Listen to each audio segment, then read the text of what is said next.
Ladies and gentlemen, my name is Jonathan Van Maren, and welcome back to the Van Maren Show on LifeSiteNews.com.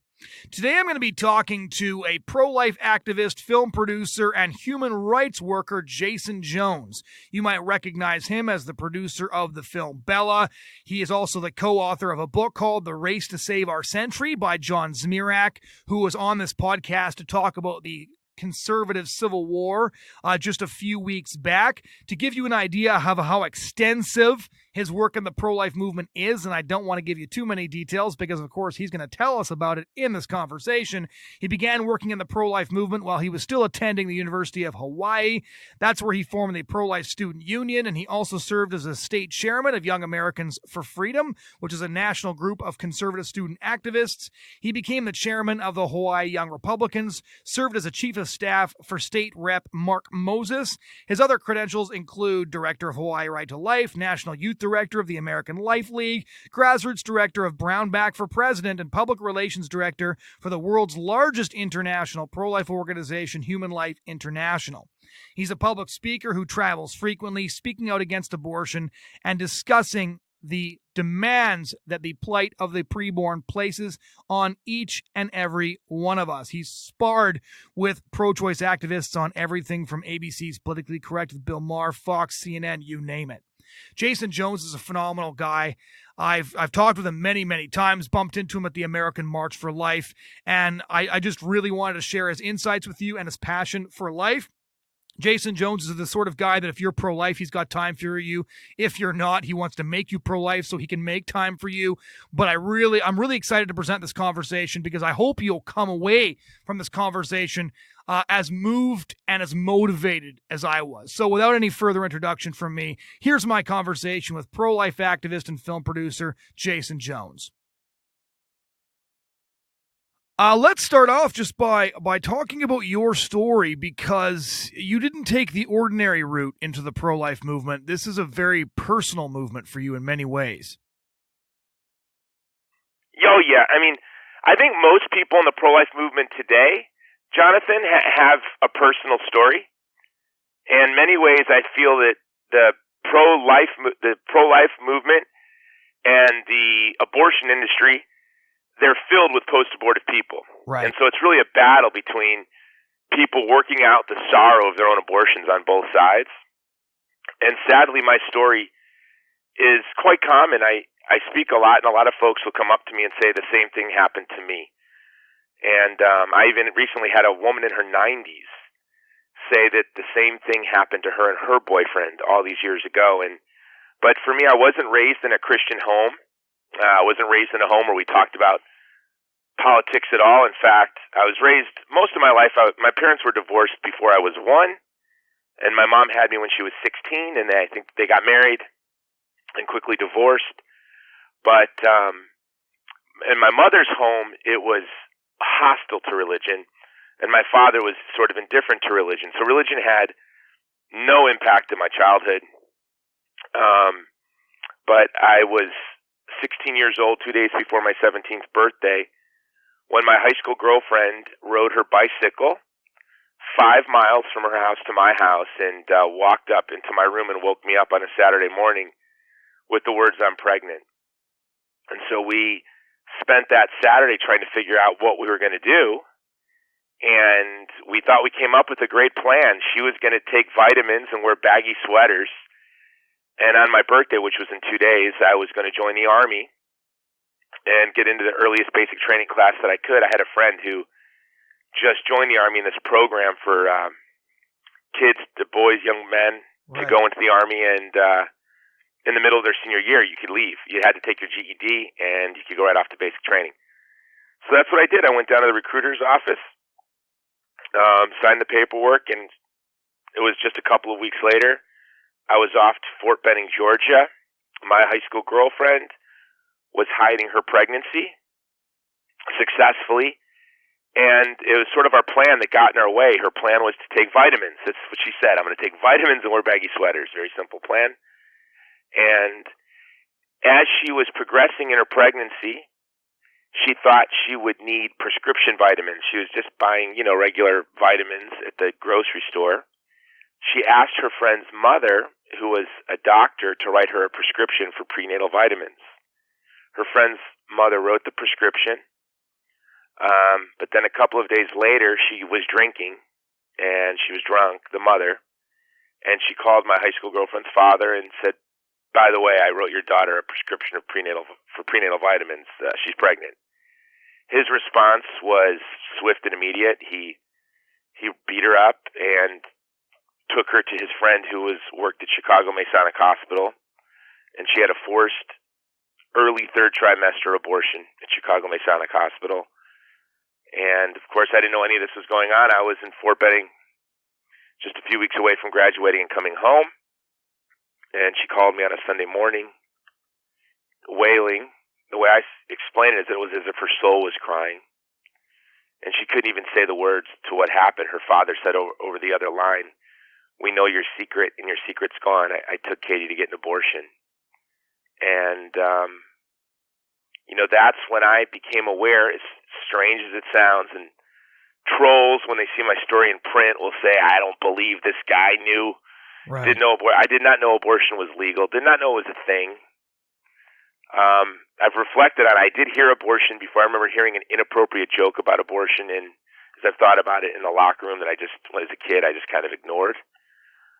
But I really did not know or understand that in our country, the United States of America, it was legal to destroy the most vulnerable member of our family, the child in the womb, until I found out that my child was destroyed by abortion. And so here I was, a young 17-year-old atheist, private in the Army, naive, and I just said that I'm going to end abortion for my daughter. And we know that our child was a girl because the abortionist at Chicago Masonic Hospital, after the, quote, procedure, looked up and said, "By the way, you had a little girl." Wow. And so for me, from that day until this day, I've been driven, and it's been 30 years, and I haven't slowed down a beat. And I became a Christian 13 years into my pro-life work.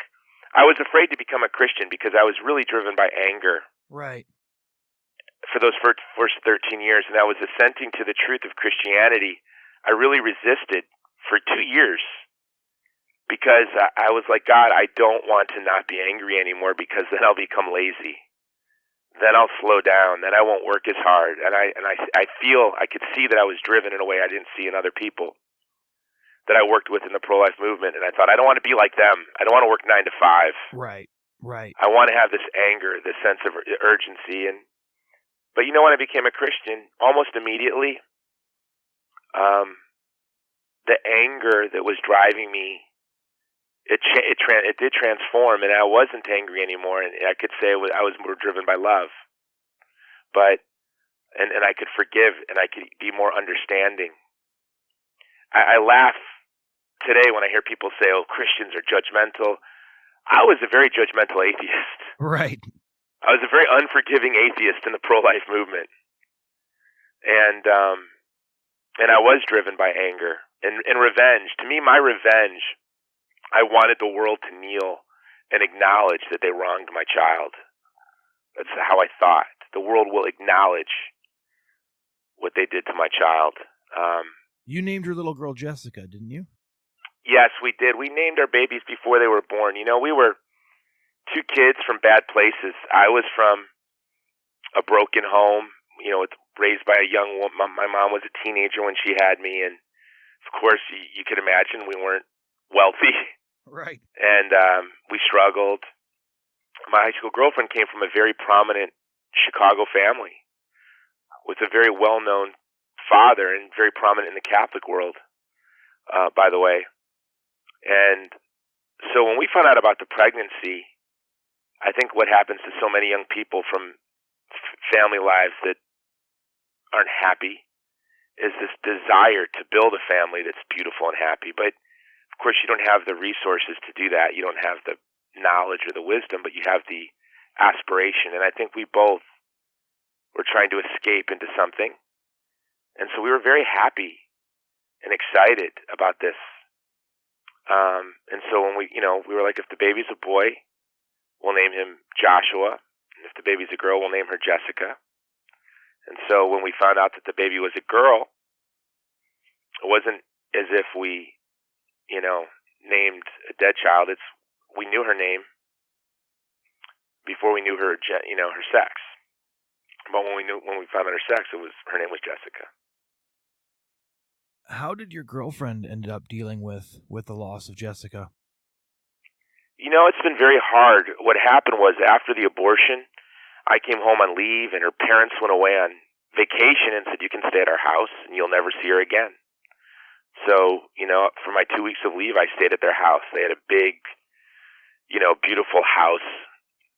She was unimaginably wealthy to, my eyes at that time. And so I stayed at the house for 2 weeks, and then I went off to my duty station and didn't hear from her for months. Well, what I found out was later that her father sent her to boarding school immediately. And tragically, her mother died 6 months later. So and her dad brought her home just for the day of the funeral and then took her right back to the boarding school. So the abortion happened, then I was home for 2 weeks, and she saw me. Then she was immediately taken off to boarding school, where she stayed, for the next 2 years, only coming home for 1 day for her mother's funeral. Wow. And all of this had a devastating impact on her. And, now she's since been to Project Rachel, and she's volunteers for the pro-life movement. And but as a young woman, it was devastating. It was devastating to her. And Vicki Thorne, the founder of Project Rachel, said something once to me that really was heartbreaking. She said, "Jason, when a woman is involved in an abortion, she implodes. When a man is involved in an abortion, he explodes." She said, "You've been exploding." She told me this like 15 years ago. She said, "You've been exploding for 15 years. Relentless energy pouring out into the world. Making movies, running political campaigns, writing, giving speeches. All of this energy. Imagine all of that, instead of going out into the world, came in upon itself." And that's what happens to women. It comes in on themselves. Where I became angry and bitter, and if a man told me he was pro-abortion, I despised him immediately. Utterly disgust. Just disgust. Hatred. But women have that self-hatred. Right. Self-inflicting self-pain. Doing things that are self-destructive. I became destructive. I had 3 Article 15s for fighting my first year in the Army. I was very angry. And not that I wasn't not an angry man before the abortion. I was a aggressive young man, but it had changed. It had become darker. Did her father ever recognize what he did? God is so good. Eduardo Verástegui and I, my business partner, and we made Bella together and some other films. We were at the Scavi, and we had a private mass in Rome, the Scavi, and my special intention was that he would repent. And a year to the day of Eduardo and I making that intention at this private mass at the Scavi, I was invited to speak at his parish. Can you believe this? No kidding. So this man had to walk around for weeks seeing my picture on posters in his parish that I'm coming to speak on my story. He didn't come to my talk. Katie did. And but that, and a friend of his who is a bishop who became a friend of mine, had a stern talking to him, because he was very close to many bishops. Cardinal Bernardine was his best friend. He repented sorrowfully and said he wanted to be a part of the team to help us end abortion. So now it was Katie, me, and him as a team. No kidding. We never did any kind of work together, but just him saying that. Right. As strange as this sounds, and then he died a year later. That, I couldn't forgive him. I remember once Father Habiger from Human Life International 20 years ago, before I was a Catholic, told me to forgive him. And I said, even God needs people to ask for forgiveness before they're forgiven. I'm not forgiving this man. And I actually called him in 2000 and asked him to repent, and he wouldn't. And that was 11 years after the fact, and he gets a call from me, horror of horrors, you know? Right. And I asked him to repent, and he wouldn't. But do you know, as soon as he did, I would have socked somebody in the nose for saying this to me in the past. But as soon as he did, I could understand why he did it, and I could see how he did it out of love. And if somebody would have said to me 10 years ago, can you understand at least, Jason, how a scared father whose daughter's pregnant by, I was last in my class. I was a delinquent. I was the last guy in the world. If my daughter brought a guy like me home, he would quickly be shown the door. Right. Right? So as soon as he did that, I could have empathy for him. And I could really see, I understood what I would say before that were just words, that I was responsible for this abortion. I would tell men who coerced their abortion, their girlfriend or wife to have an abortion, or threatened, I would say, I'm just as responsible for the abortion as you. But I didn't really believe it. I said it to try to make them feel better. Right. But I didn't believe it, But when Katie's father repented, I could see his fear and his motives. And it was at that moment I realized I was as responsible for that abortion as he was. I got it. I didn't consent to it. I never would have consented to it. I dropped out of high school and joined the Army to be a father. But being a 16-year-old child, doing the marital act with a 15-year-old girl, I should have been thoughtful enough to understand the consequences. As they say on Prairie Home Companion, they joke on Prairie Home Companion that the priest gives a homily once a year on contraception, and it's, why would you get on the train to Chicago and be surprised you wake up in Chicago? Right. And so at that moment, I got completely my full responsibility for this abortion, as much as her father's. And I could forgive him. And I do forgive him, and it breaks my heart that I put him in that position, and that he had to carry the sorrow of that his whole life. And of course, Katie has been addled by this abortion her whole life, and it's this responsibility that I played as a young 16-year-old boy. So what sort of, and all of that, when you got out of the Army and you started doing pro-life work, what did your pro-life work look like? Because you've been everywhere and you've done a bit of everything. So what did your pro-life career look? How did you start off when you said to yourself, when you found out about Jessica, that I'm going to end abortion? What was your first step to doing that? Kind of tell us the genesis of your career as a pro-life activist. Well, this is the world pre-Google. This is the world of card catalogs and libraries still. Right, okay? Right. So this is 1989, and it began for me at a card catalog in a post library, Schofield Barracks, and I wanted to know more about abortion. I really thought that the world did not know abortion was legal, and all I had to do was tell people this was happening. I didn't think it was happening on a massive scale.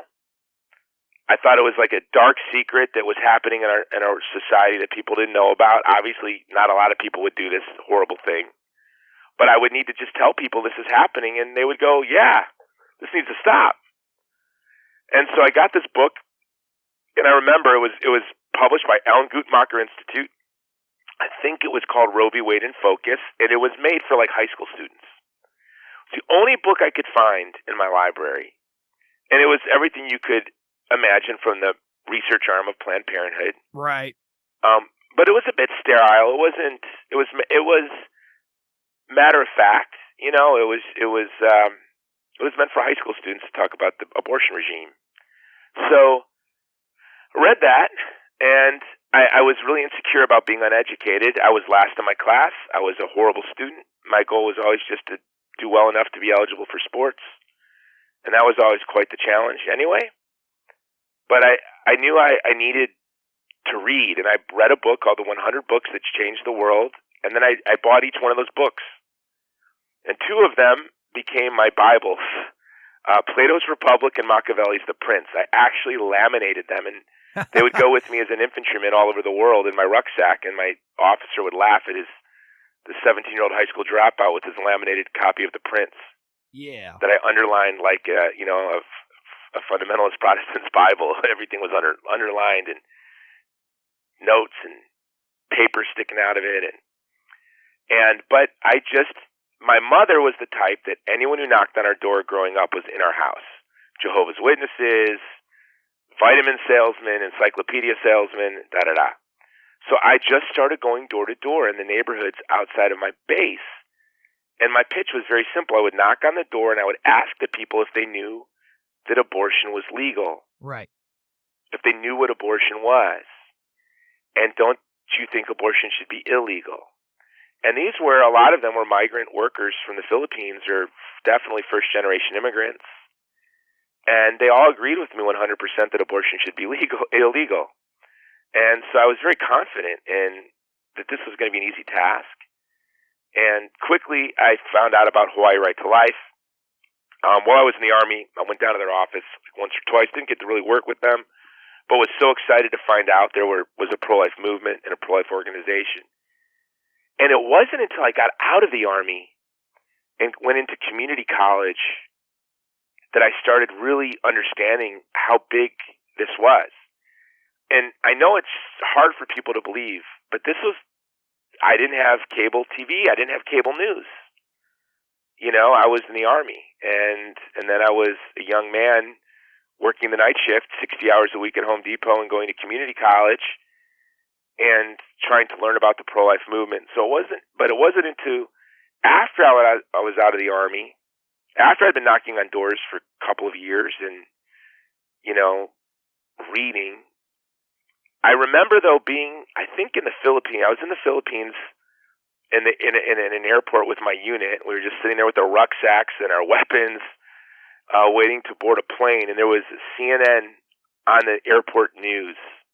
And I think it was 1989 or 90, maybe 91. I don't really remember the year, but there was an Operation Rescue that was being covered by CNN. And that really excited me. And I can't wait to be able to do things like that. Right. And that was like the one big thing that I saw happening outside of the world that encouraged me. Well, and that was a crazy couple of years, Operation Rescue. 70,000 arrests in like 7 years. And I missed all of it. I think it was done by 93. Yeah, that's right. 93 would have been the Spring of Life. I think it was 1992 that was the Summer of Mercy in Wichita, Kansas. That was the last huge event. The Spring of Life in New York was more or less the final event. Yeah, and so that's when I was an infantryman. And what's interesting is, I would say to those of you who are part of the rescue movement, I know this is a lot of new folks in the movement, but this is a lot of the officer corps of the movement. That's why I love your podcast, because I know I'm talking to the people who are changing the world, and I'm sure there are people who are part of that. Just to know your activism, the reach, that how it changed the world. Here I am, a young man with an M60, I think. I was a 60 gunner at the time, on my lap, falling back on my big rucksack. So I was like looking up at the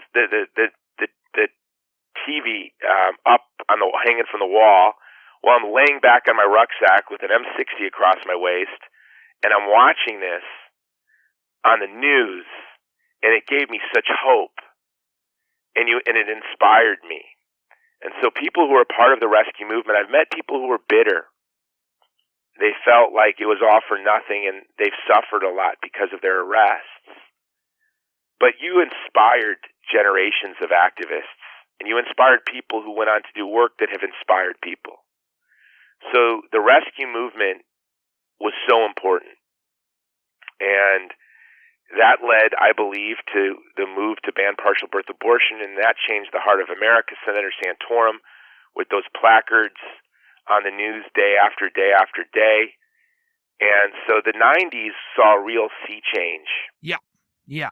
And I really thank all of those activists that were part of the rescue movement, and the people like Senator Santorum, who stood up there with those cards that changed the heart of a nation.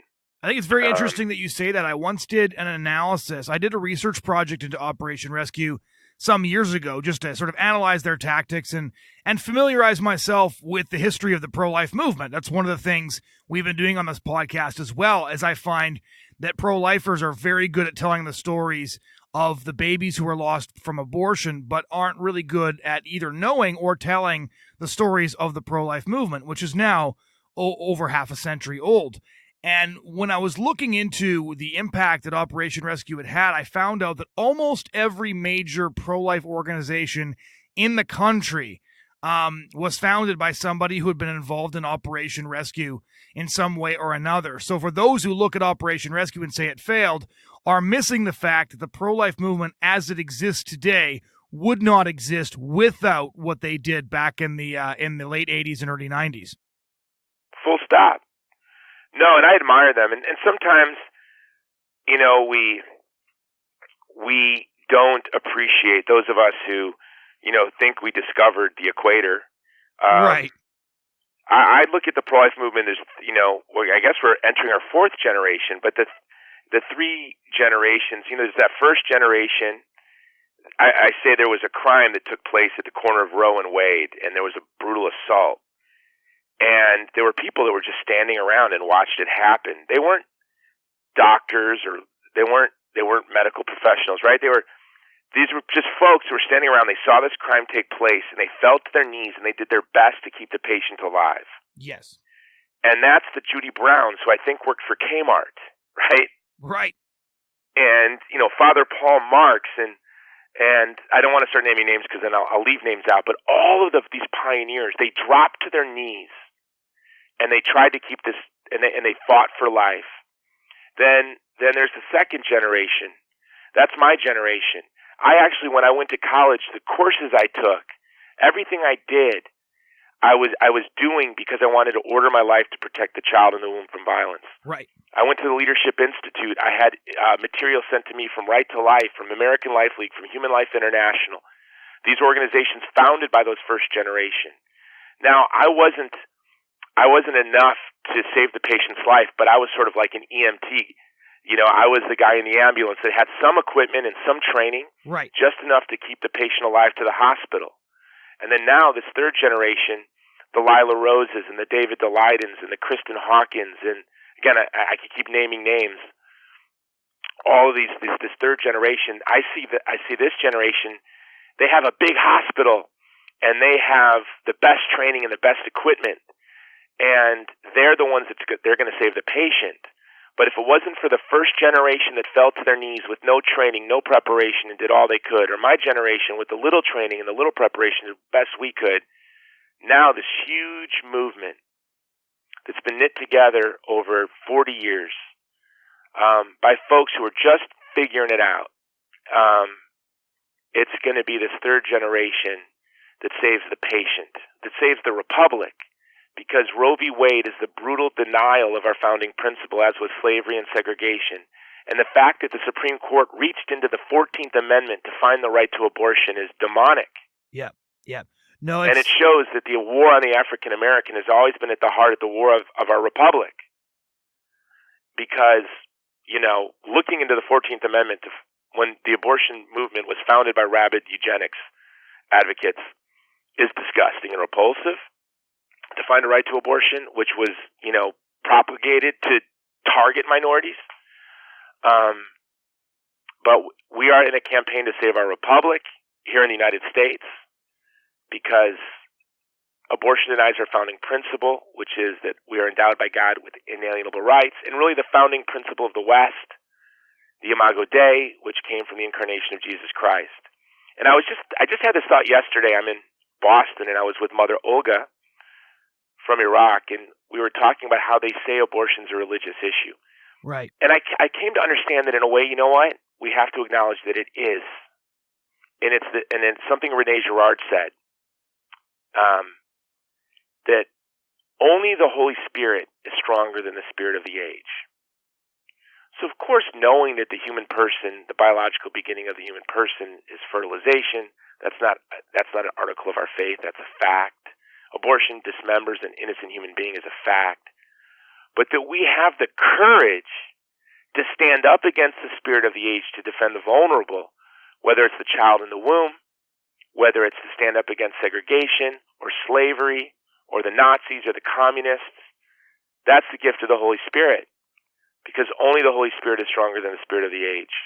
So when we see Catholic politicians today voting for infanticide, they know that when you kill a child after birth, it's a human being. Of course they know it. They know before birth it's a human being. They just lack the courage to stand up to the spirit of the age in defense of the vulnerable. But we have this beautiful movement that now, going into the fourth generation of pro-life activists, has been knit together by the Holy Spirit. And for me, I'm glad you're doing this, documenting the history, because I am surrounded by my heroes. Yes. Real live walking William Wilberforces. I agree. And I want people to remember them and to know who they are 300 years from now. Yeah, we often look back at like the civil rights movement and say, we emulate what they do. And one of the points I often make is, look, we're far enough down the road that we don't have to look at a different movement, right? My heroes are people like Joe Scheidler and Monica Miller. And again, just like you said before, I could go on for an hour listing the people that inspire me and their life's work, the fact that they were faithful. And as you said, simply responded to the injustice they saw. They weren't even thinking about sophistication. I remember having coffee. It was one of those famous host homes that many pro-life activists know about, where you're traveling across the country, you're on a speaking tour, and you just get put up in the home of somebody who's offered to take in some pro-lifers. And this guy hauls out his old photo albums. He was probably in his 70s. And is showing us all these pictures of Operation Rescue. And I said, so once the rescues got shut down in Canada and they started carting people off to jail, he actually headed over to Kansas to join them there. And I said, what made you do it? Just out of curiosity. And he said with tears in his eyes, all we wanted to do was put ourselves in between the babies and the killers. And I remember thinking, if we can see the light at the end of the tunnel, it's because we're standing on the shoulders of giants like him. Who laid the groundwork, and it's their passion that we need to remember. Sometimes I think that when we're looking at what the pro-life movement has to do, the task that's ahead of us, even if the tactics of Operation Rescue are no longer effective in today's day and age, we do need to recapture the spirit of people like that man who just desperately wanted to put themselves in between the babies and the abortionists. And that's the gospel, to immolate ourselves with the vulnerable. Yeah. That's what we're called to do. And I love how he worded that. That's how I see my apostolate. I just want to be between the violent and the vulnerable. And that's what the pro-life movement is. It's to stand with the most vulnerable people in the world at the most vulnerable moment of their life. When a young woman walks into the door of a crisis pregnancy center, at that moment, that young woman and that child in her womb are the two most vulnerable people in the world, but they happen to also be your literal neighbors. Right. And the pro-life movement, that's who stands with them. So how did you go and it took real courage then, right, brother? I mean, it doesn't take courage anymore to be pro-life. It really just doesn't. So if you think it does, it just doesn't. When people think, I got to tell you, I remember in the early 90s being compared to, when I was in college, the FBI was calling my mother, asking me about my travel plans. I was an atheist, Ayn Rand objectivist, hard-drinking, partying college kid. But I happened to be pro-life, and Clinton's FBI was asking my mother what my travel plans were up to. It was a different time to be pro-life then. Now I travel with movie stars, and I'm friends with senators and congressmen and governors. We're winning, and that's a good sign. And the more diverse, we are the most diverse social movement in the world. So much so that diversity makes you uncomfortable. You'll see these groups at the March for Life, like Wiccans for Life and lesbian skateboarders who like to fly kites for life. There are just all these bizarre groups fighting to defend the child in the womb from violence. And that's what it looks like to win. Our goal is to have 320 in the United States. My goal is that there are 320 million people who find destroying a child unthinkable. And these are going to be, it's as diverse as 320 million people are. That's how diverse our movement needs to become, because everyone finds cannibalism repulsive. Right. Slavery repulsive. Abortion is as repulsive as slavery and cannibalism, and everyone on earth should be repulsed by the idea of dismembering the most vulnerable member of our family in the womb of the mother. So going from your career, starting off, you had a bit of training, you were just getting involved, driven by the passion and the anger from what had happened to your daughter. Give us a summation of how you went from that guy to the one now who produces films and hangs out with senators and you speak all over the place. That's what I said at the beginning of our conversation, right? You've kind of cropped up in every corner of the movement at some point or another. And I can't think of a conference that you haven't been at some point. So how did you get from there to here? Give us that story. I think it started with a weird prayer to God, a taunt almost. I was going door to door, and I got out of the Army, went to college, ran for chairman of the college Republicans and won. I started the Pro-Life Student Union at the University of Hawaii. Then started working at the state legislature for a state representative and became his chief of staff when I graduated. Then I ran for chairman of the Young Republicans and won, and I was getting involved in politics. I was involved volunteering for pro-life groups when I got on the board of a pregnancy center. Now this is in the mid-'90s. And I really wanted to reach more and more people. I started doing talk radio. So I did a talk radio show in Hawaii while I was working for the state representative, and I was an atheist, and then I was asked to be director of Hawaii Right to Life. So now I'm director of Hawaii Right to Life, chief of staff for a state representative, also a waiter, because I needed to make more money. I had kids, and was going to graduate school, still an atheist, and when I became director of Hawaii Right to Life, I was very confident that I would do a good job, and we introduced a bill to ban partial birth abortion that I thought was a no-brainer. It got held up in committee. I went door to door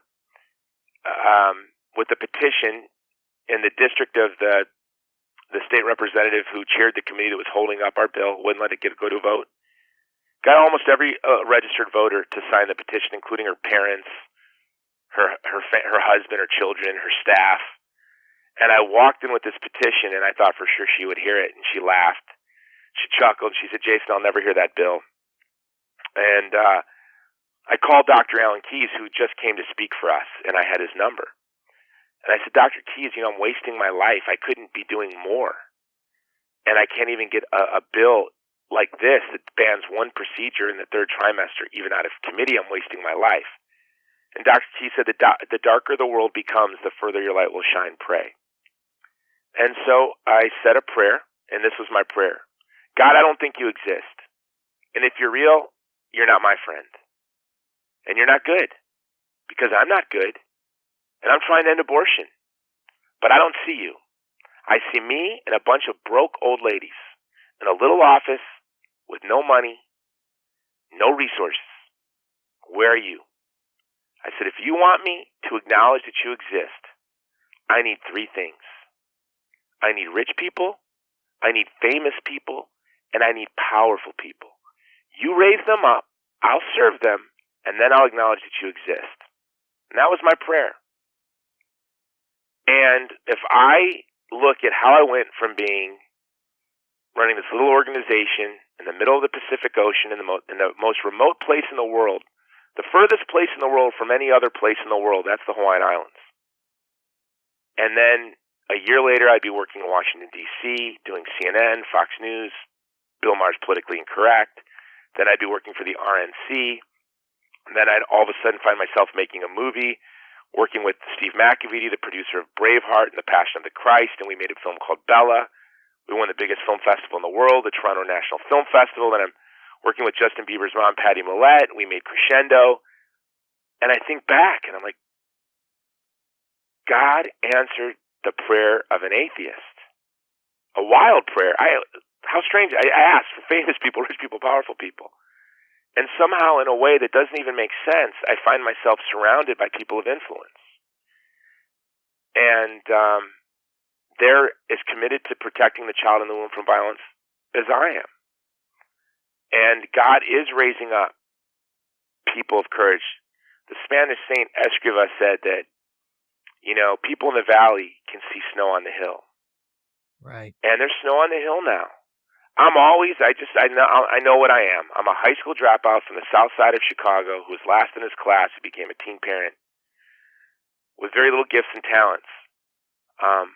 But I thank God that now he is rising up very talented people, privileged people, successful people, people with a lot to risk. I've never risked anything for the pro-life movement. I never had anything to risk. It never took courage for me, never once, to defend life. But it takes courage for people who weren't personally wounded by abortion to risk everything. And we see people like Eduardo Verástegui or Benjamin Watson that have no reason to stick their nose other than God demands it, right? But they're sticking their nose in the most dangerous, contentious social issue in the world. And we find every day more and more and more people of influence willing to do that. And I'm just grateful for God. And so for my part, to just go back to your question, I think I went off track. I just wanted to reach more people more effectively every day. Right. So I started knocking on doors. Then I got involved in media and trying to lead organizations so I could co-opt them. And at college, I would tell my peers, my cohorts, we're pirates. Let's steal every organization on campus and use it to fight abortion. And so after college and poaching organizations, now I look to influence organizations, whether it's my local Republican Party or the National Republican Party or working with political campaigns or movies. You know, what's great about a movie is, let's say 1 million people see Unplanned. Tens of millions saw news stories about Unplanned. That's right. You know, and let's say you're working with a pro-life candidate for office. They might not win, but every debate, every ad can save a life, can change culture. So that's why how did you end up in that storytelling business? Because that's something that you do that's sort of unique. I don't know of any other pro-life activist who cut their teeth doing activism, right? Knocking on doors, working for a Right to Life group. How did you end up in the storytelling business? I think it's sort of like Malcolm Gladwell's book, 10,000 Hours. I knocked on a lot of doors from 1989 to 2000. Every free moment was knocking on doors, and knocking on doors is learning to tell stories. But when the moment I changed as an activist was in 1999. I was giving sort of those old school talks on abortion. You know, this is an egg, this is a sperm, this is how the child develops in the womb. And it was to junior high students. Of all things, it was 8th graders in the basement of a church in Hawaii, St. Jude. And I wasn't Catholic, but I was the director of Hawaii Right to Life. And so there I was.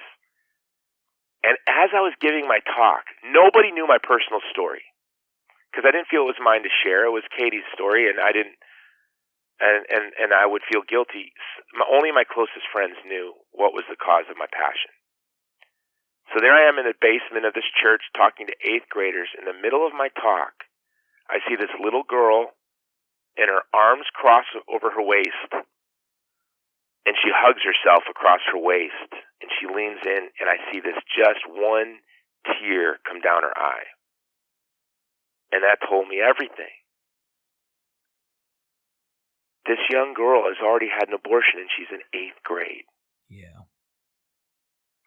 And I don't know why this came to me, but the saying came to me, when you point a finger at somebody, 3 fingers are pointing at you. And so I said that out loud. I said, I don't want anyone in this room to think I'm pointing a finger at anyone who's had an abortion. Because if that were the case, you need to know that there's 3 fingers pointing back at me. And that was the first time I told my story publicly.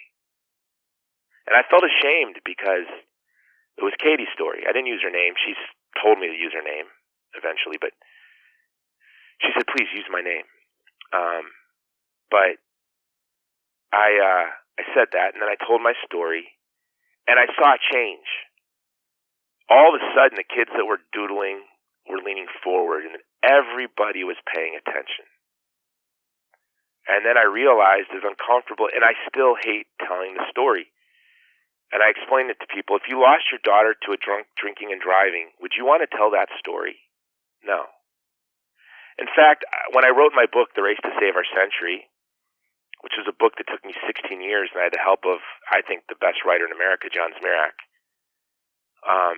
And I thought it was a very serious book, and it received a lot of great reviews. Yeah, we just had him on the podcast.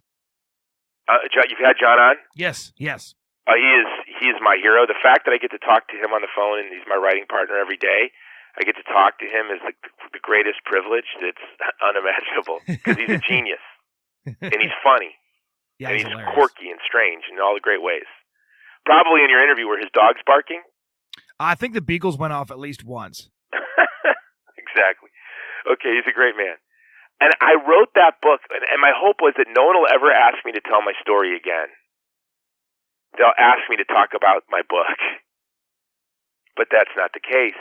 And I recognize that my story comforts people who are involved in abortion, women who were abandoned by the men in their lives, like to know men actually do care.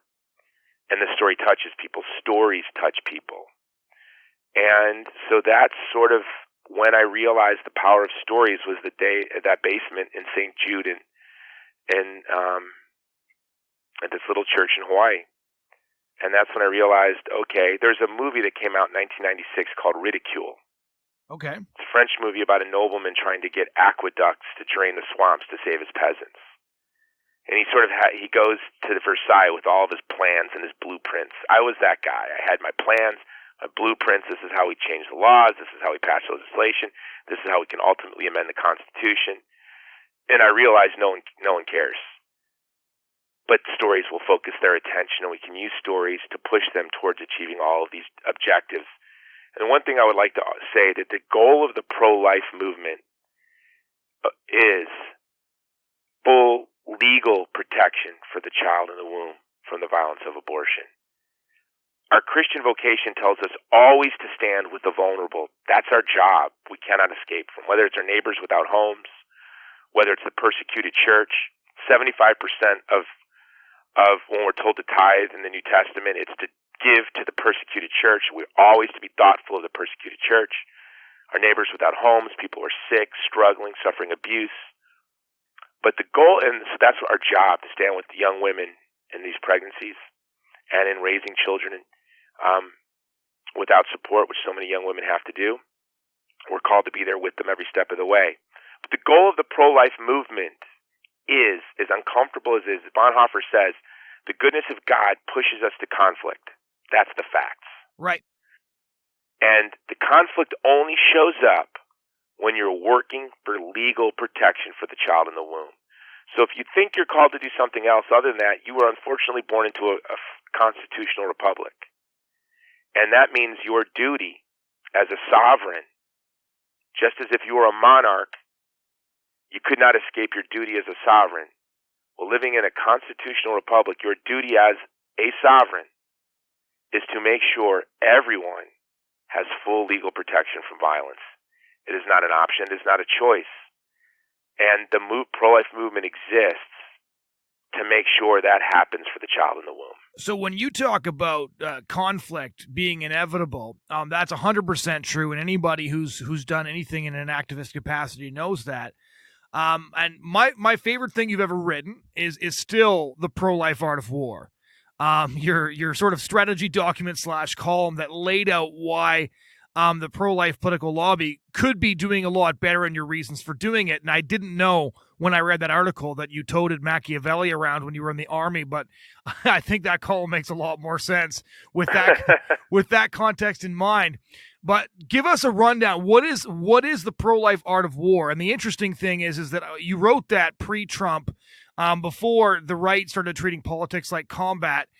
So what is the pro-life art of war, and how can pro-lifers be implementing it now? Yeah, well, let me be upfront. I'm not saying to be unjust, to be dishonest, to bribe people, to hurt people.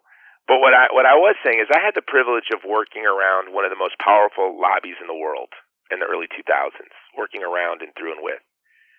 And while working with this lobby, I learned a lot. And they didn't care about virtue signaling or public gestures. They cared about one thing. And if you were with them, they were with you. And if you were against them, they were against you. And that's it. It's just that simple, that we need to take the child in the womb as seriously as AIPAC takes Israel's security. We need to take the child in the womb as seriously as the NRA takes AK-47s. Right. Yeah. Right? Like, we need to take it that serious. We need to be that serious, that practical. I don't walk into a politician's office and that they can tell you about their time with Mother Teresa and how they adopted a kid. I want to know how they're going to vote. Are they going to support full legal protection from the child in the womb from the violence of abortion? Yes or no? Yes, you have my support. No, you don't have my support. The other thing is we need to work at compromising the other side and getting our side not to compromise. So, but we do the opposite. We forgive pro-lifers for compromising, and we don't work at all with the other side. And that's the total recipe for failure. The NRA, any successful lobby, straddles two parties. The abortion industry straddles the Republican Party and the Democrat Party. Right? The NRA straddles both parties. Right. The Israeli lobby straddles both parties. The gay lobby straddles both parties. But unfortunately, the pro-life movement has become a part of one party politically. We can, and that's what we cannot blame the parties. We exist to advance a special interest. We are the largest social movement in the history of this country. We are the most, and I know that this podcast, forgive me, when I say this country, I mean my country. So I'm thinking, I think politics is local. And so I don't begin to understand the pro-life movement at all in Canada or in the UK or in Australia or New Zealand. So when I'm speaking really of the United States. Right. But in the United States, we're the largest, most diverse movement in the history of this country with the most passion. But yet we are the least effective politically. Our abortion laws are unbelievably, who compares to us? China, Cuba? Canada, Vietnam? Maybe that's it? North Korea. There's effectively no pro-life movement in Western Europe, but their abortion laws are much more restrictive than ours. And a much lower abortion rate. So we have no one to blame but ourselves. And I'm not saying, and part of the problem is that it is such a noble cause. It is so unspeakable and unthinkable that we think God's going to take care of it. You know, we don't think God's going to take care of our taking out our trash. But of course, God is going to will the end of abortion. It's His will. Of course, it's His will. But His will also is, it's His permissive will. It's not His active will. And unfortunately, a lot of men had to land at Normandy to defeat National Socialism. And a lot of people died in the march across Europe to defeat totalitarianism in Europe. And that was an unspeakable evil. And to me, ending abortion is as simple as taking out the trash. Unfortunately, we have 40 years of trash that we need to haul. But it's as simple as hauling 40 years of trash. We just need to do it. And we know that we have God's grace. I mean, those of us in the pro-life movement, sometimes I'm embarrassed to ever take credit for anything because I'm inept. I'm cowardly. I'm fearful of failure. I'm always tripping over my own self. But in this movie I'm making right now, it has literally been knit together 100% by God. I sort of stood around and watched this project just assemble itself in spite of me and my team. And so God's grace is with us in a way that's unbelievable. I'll just give you one example. There's someone I needed to reach for my project, and but I couldn't reach. And as I was walking down the streets in New York City last week carrying camera equipment with a phone tucked in my ear, I hear a woman's voice say, "Jason, is that you? Jason, is that you? Jason Jones?" She didn't even see me. She heard my voice. It was this young woman that I wanted to reach out about my project who lives in D.C., who happened to be walking in the streets of New York and heard my voice. She had changed companies, and so I needed her new information and was able to get it right there. Right. And things like that happen all the time. So of course we're surrounded by this sort of irresistible grace that God gives us, but we still need to act. Yeah. Yeah, and you've been acting on multiple fronts. One of the last things I wanted to discuss with you before the podcast is over is you do a lot of work in different countries. Actually, when I was talking to your friend John Smirak, he mentioned that, for example, you were in Iraq on election night 2016. And that's because you do work in Iraq and all over the place. And because of that, you've actually been exposed to things that most pro-life activists in Canada, the United States, and Western Europe aren't aware of. For example, you previously mentioned to me this one example of abortion being used as a tool of genocide. So tell us just a bit about the work that you're doing abroad and then specifically that story, because I'd never heard of it, and I've been working full-time on the pro-life movement for years. So I would wager that most pro-life activists actually, and shockingly, haven't heard that story. Yeah, we're actually developing a film on this story at the Barron Massacre. So my organization is a bit unique. So our mission is to do one thing two ways: protect the vulnerable from violence. We do that by communicating the truth about the human person that most people don't understand, the incomparable dignity and beauty of the human person. People, if they understood what the human person was, they would treat the human person with due respect. And the other thing, and the other way we protect the vulnerable from violence is by inspiring solidarity. And how we do that is we make movies, I write, I give speeches, we run influence campaigns for everything from the child in the womb to vulnerable ethnic and religious communities. For me, from the very beginning, I never understood how protecting the child in the womb became separate from other direct threats to human life. I'm not a fan of the seamless garment. I think that the seamless garment is why abortion is still legal. What the seamless garment does is it takes abortion and compares it to unlike incommensurate issues. For example, what minimum wage should be. Well, whatever. That's a prudential issue. It's unlike and incommensurate to abortion. Don't ever bring up abortion. Don't ever bring up the destruction of my child in the same conversation as Cardinal Cupich did and does often, as what minimum wage should be. Right. It's offensive, as it would be offensive comparing the Autobahn to the Holocaust to a Holocaust survivor. It would be really offensive. But I do think that abortion is like and commensurate to many things, unfortunately, like genocide and democide and unjust total war. Abortion is simply the direct intentional killing of a vulnerable human person. And so from the very beginning, I founded my organization because I didn't see an organization that worked that way, and I just wanted to defend vulnerable children from violence, from the child in the womb to the young Yazidi girl in Mount Sinjar in Iraq. And like that gentleman from Operation Rescue, since I was 17, I've been literally addled by the idea of children suffering violence. And so that pushes me around the world, from Iraq to Sudan to now occupied East Turkestan. China invaded East Turkestan in 1949, and they've been waging an increasingly aggressive war of genocide. Right now, between 1 to 3 million Uyghurs are in concentration camps. You're hearing that, and you go, Jace, that's an exaggeration. That's hyperbole. Google it. It's well documented. 3 million people in concentration camps. Men are being killed, and they're being incinerated. Men are being forcibly sterilized, and women are being married off to Han Chinese, Uyghur women. But a real tragedy happened to the Uyghur, where the Uyghur, being Muslims, were disobeying the one-child policy, and they were just having children. They were ignoring it. The Chinese Communist Party tired of this, and they rolled into East Turkestan, into Barron, and they drove around, knocking on doors, walking through stores, and every pregnant woman they could see, they hogtied, threw into trucks, took to a warehouse where they were forcibly aborted.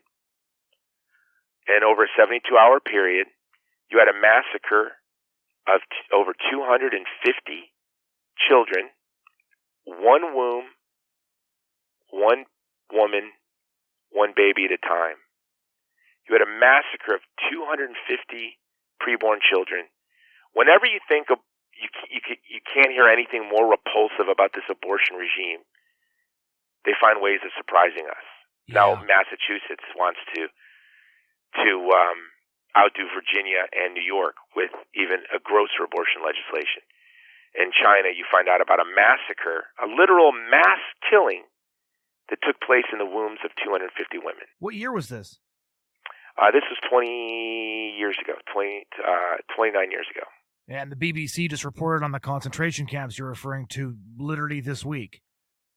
And that's right. And so that was my argument in an article I wrote several weeks ago, that the genocide of the Uyghur actually began in the womb. So the Communist Chinese first started in the womb, and now they have millions of them in concentration camps.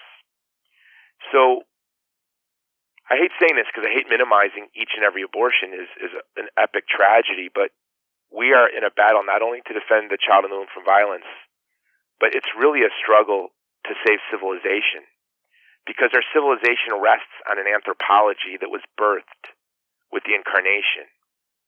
And our civilization rests on this idea that our founding fathers in the United States called self-evident, the inalienable dignity and beauty and rights of the human person. But in fact, it is self-evident. But what's the source of that self-evident truth? And the world did not know what the source was until the second person of the Trinity became man. And then for hundreds of years following, as Christians tried to wrap their mind around, what does this mean to be the Imago Dei? What does this mean for God to become man? What does this mean on the nature and dignity of the human person? And this was truly the good news. This transformed the world of slavery and violence and cannibalism and brutality and tribalism, to where even non-Christians, this Christian vision of the human person is transcendent in many ways. But it was the Catholic Church that taught the world the truth about the human person, and as the world is forgetting the truth about the human person, it is our job to really save civilization, and the battle for civilization is in the womb of women. Because as we deny the dignity of our own children, and we deny the dignity of women, all that is in the future for our posterity is a brutal, cold, lifeless, and loveless tyranny. Final question, Jason. Where can people find your work? We have two websites, movie2movement.com. And Movie to Movement, we produce films and we promote other films that promote the incomparable dignity of the human person and inspire solidarity with the vulnerable. And then the Vulnerable People Project, our website, is at thegreatcampaign.org. And our mission is in a very direct way, through influence campaigns, through writing, through white papers, through speaking, and through media like yours. We work, again, to promote the truth about the human person and inspire solidarity with the vulnerable. And the vulnerable aren't weak. The vulnerable are people that are placed in impossible situations. And we are placed in these positions of security and safety, not on our own merit, but by grace and by the sacrifice of our posterity. So we need to share the burdens of the vulnerable. And when we do that, they're not vulnerable. Thank you so much for taking the time to go over all this with us. It's a privilege. Thank you so much for this podcast. It's a great service, not only for us today, but I think our posterity will be, for hundreds of years listening to these shows. So thank you for what you're doing. Ladies and gentlemen, that was my conversation with pro-life activist, human rights activist, and film producer Jason Jones. Thank you so much for joining us this week. If you want to check out the other episodes of this podcast, as well as opinion commentary and daily news updates, please go to lifesitenews.com and check that all out. You can find our podcast on any podcast platform. Thank you so much for joining us this week, and we hope you'll join us again next week.